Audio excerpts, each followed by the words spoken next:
Hello ചേച്ചി. ആ ഉണ്ണി, എന്താ ചേച്ചി? നീ എവിടെയാ? ഇപ്പം വീട്ടില്. നീ ഒന്ന് ഇങ്ങോട്ടിങ്ങൊന്ന് വരുമോ? എവിടെ ചേച്ചി? എനിക്കിപ്പോഴേ നിന്നെ ഒന്ന് കാണണമെന്ന് തോന്നുന്നു. ചേച്ചി എന്താ ചേച്ചി ഇതൊക്കെ പറയുന്നത്? എന്തോ അങ്ങനെ തോന്നുന്നു. ഇന്ന് നീ വന്നാലേ നിന്റെ ആഗ്രഹം ഞാൻ സാധിച്ചു.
Soak into my skin.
ചേച്ചി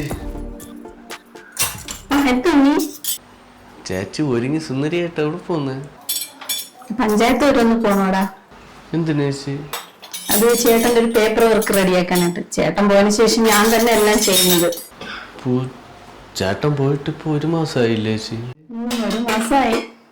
പെട്ടെന്ന് എങ്ങനെ ഇങ്ങനെ കയറി വരാണ്ടിരുന്നാ മതിയായിരുന്നു. കടങ്ങളൊക്കെ വാങ്ങിച്ചിട്ടല്ലേ പോയത്. ചേച്ചി എങ്ങനെ ചേച്ചി പിടിച്ചു നിൽക്കുന്നത്? ജീവിച്ചല്ലേ പറ്റുള്ളടാ. എങ്ങനെയെങ്കിലും ജീവിക്കണമെന്ന് വെച്ച് കഴിഞ്ഞാൽ കെട്ടിയ പെണ്ണ് ഒറ്റയ്ക്കാക്കിയിട്ട് പോകുന്നതാണ് ജീവിതം. അവർക്കും ഇല്ലേ ചേച്ചി ആഗ്രഹങ്ങളും വികാരങ്ങളും വിചാരങ്ങളൊക്കെ? ആഗ്രഹങ്ങളൊക്കെ ഉണ്ടടാ. സാഹചര്യമല്ലേ, ജീവിച്ചല്ലേ പറ്റുള്ളൂ. നീ ഒന്ന് കെട്ടി നോക്ക്, അപ്പൊ അറിയാം. ഞാൻ കെട്ടി നല്ലതുപോലെ തന്നെ നോക്കും, അന്തസ്സായിട്ട്. അല്ലാതെ ഗൾഫിലും ഇവിടെ ഒന്നും ഞാൻ പോവില്ല. കണ്ടറിയാം. ആ സമയമാകുമ്പോ എത്രയേ കണ്ടിരിക്കുന്നു നമ്മള്. കാണാനൊന്നുമില്ല. സംശയമാണെങ്കിൽ ഞാൻ കെട്ടാൻ പോകുന്ന പെണ്ണെ എങ്ങനെ സൂപ്പിക്കുന്നതെന്ന് നമുക്കൊന്ന് പരീക്ഷിച്ചു നോക്കിയാലും.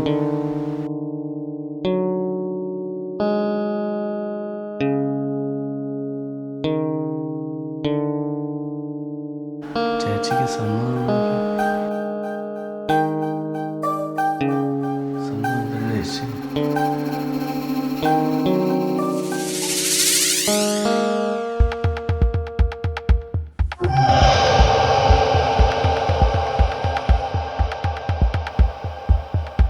പരീക്ഷിക്കുന്നതൊക്കെ നീ കല്യാണം കഴിച്ചിട്ടേ അവളെടുത്ത് കാണിച്ചാൽ മതി.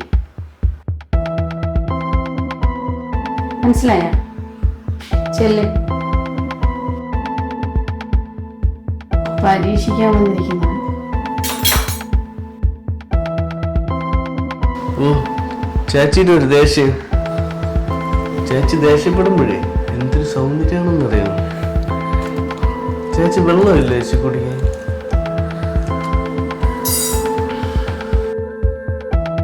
ചേച്ചി കുറച്ച് വെള്ളം താ ചേച്ചി കുടിക്കാൻ.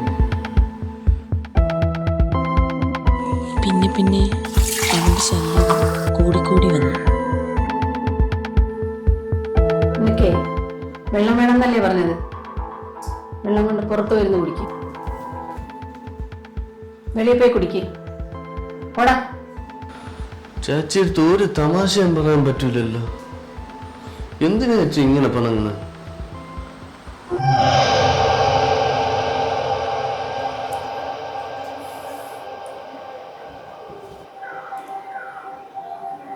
ഞാനിപ്പോൾ അവനെ പിടിച്ച് രണ്ടെണ്ണം പൊട്ടിച്ചേരാ. വേണ്ടേട്ടാ, അതിന് വലിയ പ്രശ്നമാവും. ഭർത്താവിൻ്റെ കൂട്ടുകാരനായിട്ടായിരിക്കും അവൾക്കിപ്പോൾ ബന്ധം എന്നായിരിക്കും പറയുക. അല്ലെങ്കിൽ നിനക്ക് അവനെ വിളിച്ച് കാര്യം പറഞ്ഞപ്പോഴേ. ചേട്ടനടുത്തൊന്നും പറയണ്ട. ഇതുവെല്ലാം അങ്ങ് അറിഞ്ഞ കേട്ട പാതി കേൾക്കാത്ത പാതി പെട്ടെന്ന് ഓടിപ്പിടിച്ചിങ്ങ് വരും. ഒന്നാമത് വലിയ കട ഉണ്ടാക്കി വെച്ചിട്ടാ പോയെ. അവൻ്റെ അമ്മയുടെ അടുത്ത് അച്ഛൻ്റെ അടുത്ത് ഈ കാര്യം അവതരിപ്പിച്ചാലും ഞാൻ പറഞ്ഞതാ ഏട്ടാ അവരുടെ അടുത്ത്.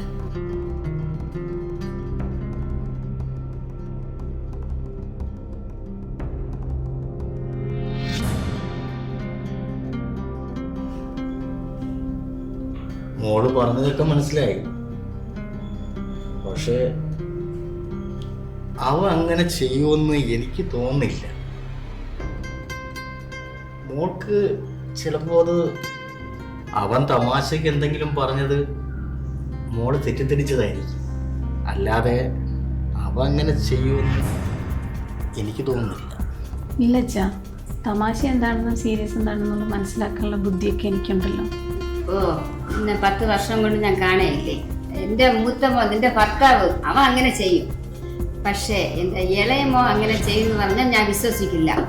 അവൻ അങ്ങനെ ചെയ്യില്ല. അവൻ അങ്ങനെ ചെയ്യില്ല, നിങ്ങൾക്കും അറിയാമല്ല.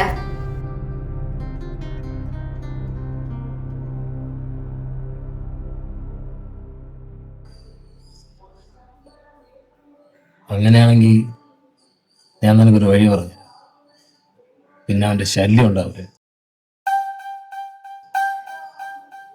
അതൊക്കെ ചെയ്യാൻ പറ്റും. പ്രശ്നം ഉണ്ടാവാതെ അവൻ്റെ ശല്യം എനിക്ക് ഒഴിവാണെങ്കിൽ ഞാൻ എന്ത് വേണമെങ്കിലും ചെയ്യാം. ഇന്ന് നീ വന്നാല് നിന്റെ ആഗ്രഹം ഞാൻ സാധിച്ചില്ല. അതെ, എനിക്കിപ്പോഴേ നീ പറഞ്ഞ മൂടൊക്കെ തോന്നുന്നുണ്ട്.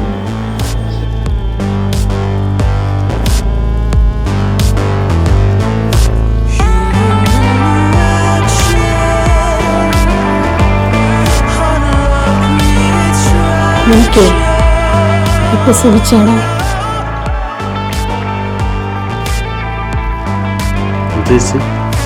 എനിക്ക് സുഖിച്ചാണ്. ഇപ്പൊ നീ പൊട്ടനാടാ, വെറും പൊട്ടൻ. പെട്ടെന്നൊരു ദിവസം ഞാൻ എൻ്റെ മനസ്സ് മാറി എൻ്റെ ബെഡ്റൂമിലേക്ക് നിന്നെ വിളിക്കുമ്പം നിനക്ക് ചിന്തിച്ചുടേടാ, ഞാൻ എന്തെങ്കിലും കെണി നിനക്കൊരുക്കിയിട്ടുണ്ടാവുമെന്ന്. നീ എന്ത് വിചാരിച്ചേ ഞാൻ പൊട്ടനാണെന്ന്? നീയാണ് പൊട്ടി. ഉള്ളക്കറിയോ, നീ വിളിച്ചപ്പോഴേ എനിക്കറിയാം നീ എന്തെങ്കിലും കെണി ഒരുക്കിയിട്ടാണെന്ന്. ഞാന് ആദ്യം കാണുന്ന ഒരു പെണ്ണല്ല നീ. നിന്നെപ്പോലെ കുറെ എണ്ണത്തിനെ കണ്ടതാണ്. നീ കൂടിപ്പോയോ 1-2 ക്യാമറ ഇവിടെ വെച്ചിട്ടുണ്ട്. അതിലെ പടം പിടിച്ച് നീ 4 ആളെ കാണിക്കാനാണ് നിന്റെ ഉദ്ദേശമെങ്കിൽ അതിനുള്ള ധൈര്യം നിനക്കില്ല. അതെനിക്കറിയാടെ. ഇനി അഥവാ നീ ഇത് ആരെങ്കിലും കാണിച്ച എനിക്ക് എങ്ങനെ ഡീൽ ചെയ്യുമെന്ന് എനിക്കറിയാടെ. പിന്നെ നീ എന്തെടുത്താനാണ്? എന്നാലേ പൊട്ടല്ലാത്തൊരിടത്തിൽ ഞാൻ മോൻ്റെ അടുത്ത് മുലത്തട്ടെ. ഇവിടെ നമ്മൾ 2 ആളും കൂടാതെ വേറെ 2 ആളും കൂടെ ഉണ്ട്. വിശ്വാസം വരുന്നില്ലേ മോന്? പേടിയാവുന്ന